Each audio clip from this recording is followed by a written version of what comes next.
Just a quick video.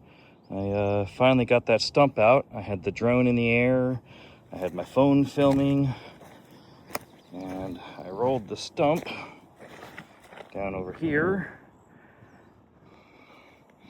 It's at about 40 inches where it's cut at the top. But I forgot to hit record on the drone, and my phone overheated and didn't save the photo. So I don't have anything of it. But there's the pit. This is what I had to dig around. The mini skid.